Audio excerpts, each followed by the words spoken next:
Hello everyone, this is Priyasha Das from XAT, and in this video we're going to finally talk about how to divide your time during the examination and which section to start with. What should be your strategy? What should you keep in mind? Right now at this point of time you should stop studying. Okay, stop studying se mera matlab hai stop studying new topics. What you can actually do instead is a max of going through the formulas. I am making a formula booklet which I'll be sharing in my Telegram group. So make sure you have a look over it once you are done watching this video.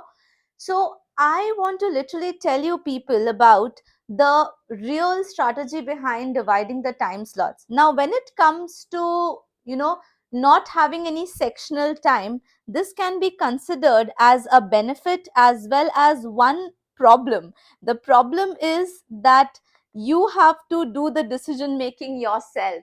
So in CAT or the other exams where you have section time, you are bound by that. So you automatically frame or train your mind accordingly. But when it comes to XAT, when it gives you more options, it is actually a kind of confusion. And I have, by the way, given you an essay to write on this as well. So when it comes to sectional time, there's no sectional time in XAT, which can be a problem to some people and can be a good thing for the others. But after watching this video, I can assure that this will be a good thing for all of you. So let's see how to divide your time among all these sections. But before that, I would like to tell you 3 things which you need to keep in mind while giving the XAT paper. The first thing would be starting with your strongest section. Okay, so please start with your strongest section, whichsoever you find it. And how would you know that? Of course, if you have given any mocks before, look at the analysis of the average or the average of the mocks and see which section you are doing pretty good at comparatively on an average, and start with your strongest section. That gives you a psychological boost also. The second thing which you should keep in mind is dividing your examination at least in 2 rounds, round 1 and round 2 minimum, and if possible, if time permits, you can go for a round 3 as well. The third thing which you all should do is divide the questions into 2 categories. Some questions are individual categories and some questions are in group. For example, the DM sets, the RCs, the DI sets in maths, that is quants, you will find these 3 sets in groups, whereas the other questions are individual. How will this thing help you? I'll tell you. So once you start with your strongest section, then you should try to target the group questions first, because they may look lengthier, but the reality is that if you start with a group question, you would be in a position to answer a minimum of 1-2 questions for sure. So that gives you more leverage over the individual questions and a better strategy to clear the cutoffs in the first, let's say, 2 hours or 2.5 hours of the exam. So if you also want to first clear the cutoffs and then maximize your score in different sections, please follow this strategy. Number 1, make a note of it, guys. Take your pen and paper out, or at least your notepad where you can just type down the things I'm saying, because in the exam, during the pressure, you might forget about these things. So if you just note it down, it will stay in your mind for a longer period of time. Now I'm going to tell you the bifurcation of the round 1. So how would you go about in round 1? See, I'll give you a very basic division, very basic, applicable to each one of you, the ones who have been preparing for 1 year, the ones who have been preparing for the last few days also. This bifurcation is starting with your strongest section. So let's take an example. My strongest section is DM, so I would definitely get started with DM to boost my energy and confidence both. But whatever is your strongest section, please start with your strongest section. So just taking an example of starting with DM, I would be providing myself with 30 minutes of slot. Okay. Now in this 30 minutes, this is my round 1, of course, I'll reiterate. So I would like to go ahead with those questions which I find or I feel would be easy to comprehend and understand. कई बार language थोड़ा difficult होता है, so keep that in mind. This will help you to distinguish between the questions you should attempt in the first round or should not attempt. Now highlighting a very important thing in this video, that is making 2 columns in your rough sheet. The column's name should be MR, which is marked review, and skip. Okay, so you can mark 2 columns in your worksheet, I mean the sheet given to you for rough that is practice, and MR is marked and review. I personally am not a fan of ticking the marked for review in the paper itself, I mean in the computer itself, because I don't remember it. What I rather do is, whenever I read a question and I feel that it is definitely not happening right now, but would surely give me results in the next 1 or 2 minutes, so I would mark it over here. Let's say I'm talking about any RC which I feel I can attempt later, so I'll write the RC number. Let's say I'll write it from 23 to 26, okay, or maybe something like that. I'll write the frame, okay, and after doing that, let's say 5 week 3 questions at the 25. Now what I'll do is, I will be writing a small keyword, like if the RC is about cats, then I'll write cats, or anything which will help me to realize. Now how is this going to help me in the exam? In the exam, when you're actually going back to these questions in the round 2, you spend a lot of time checking that this question was what. This is like every question you spend some 15 seconds to see back, and like this 15 15 15, it will somewhere lead to some 10 minutes or 5 minutes of your extra.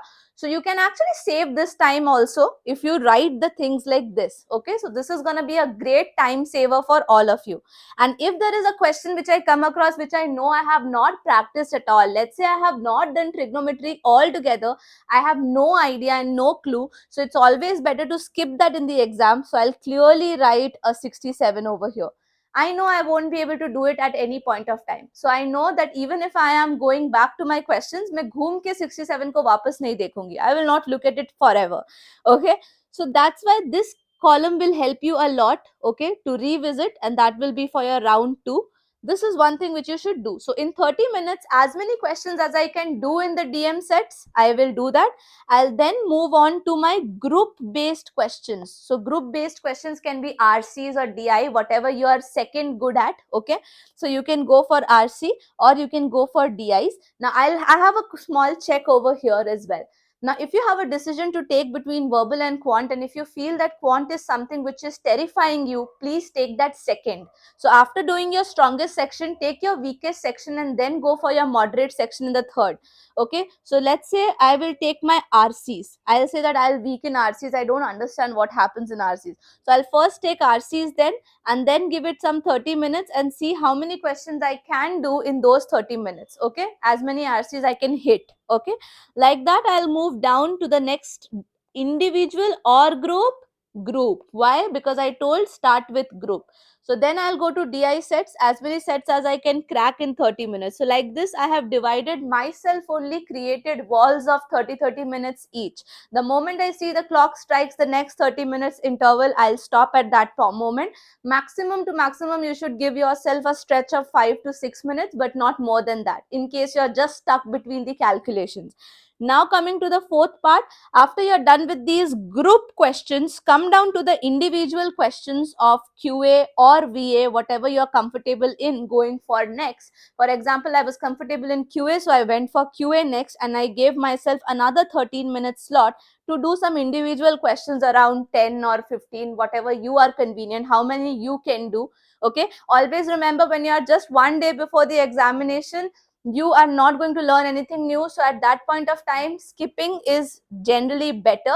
But yeah, don't skip more, because you have negative marks for unattempted also, and not attempting a good number would also reduce your chances of getting a good percentile. Next, and the second last thing, which is the VA section. So I'll come back to VA, and I will be giving myself some 20 minutes. So I will add up as many questions I can do, because VA का क्या है कि अगर आपको आता है तो आता है. If you can use the option elimination skills, you can get the answer in 1 minute only. You don't have to spend a lot of time or overthink in this. So I believe that 20 minutes would be good enough for you to cover up some 8 to 10 questions easily. If you know, you know. If you don't know, you can skip. So this in total is 2 hours and 20 minutes. That means I am actually giving you a 140 minutes of round 1 strategy. In round 1, you actually went through some good number of questions and spending 140 minutes of your exam time. Now you know that part A is 175 minutes in total, so you have more 35 minutes to dedicate in the round 2. Now this round 2 will only help you to improve your score in the overall and not in the sectional cutoffs. Your sectional cutoff should be targeted within this 140 minutes which I told you right now. Doing this will leverage your score, so try to leverage your score in the next 35 minutes. And remember, there is no point of rechecking at the end. So when you're clicking the answer, try to revisit the formulas once again, then and there itself. It will be faster and more effective. So if you are if you're fond of rechecking, please recheck it after you finish a particular question itself. Done and dusted. Don't go and come and visit it all over again. So I believe if you do this, you can very well spend that 175 minutes of yours. Don't worry, you will get next 5 minutes for doing the keyboard testing also. So you can do the keyboard testing and then switch on to your essays and your GK. Again, you will have to do a decision making in understanding or dividing the time for GK, because GK and essay both will come together. So you can appropriately go for GK first, and then whatever time is left you can dedicate to essay. I believe this would be more effective and better. And with this, I come to the end of this video, expecting all of you to get your dream percentile and your dream colleges. But for that, I need one thing, that is your sheer dedication and focus. Remember, this day is going to be the D-Day. So it's not the end of the life, but also it's one of the most important days of your life. So be calm and composed, but at the same time have strategies running in your mind. I'm going to tell you some 10 checklists which you should keep in mind while giving your examination.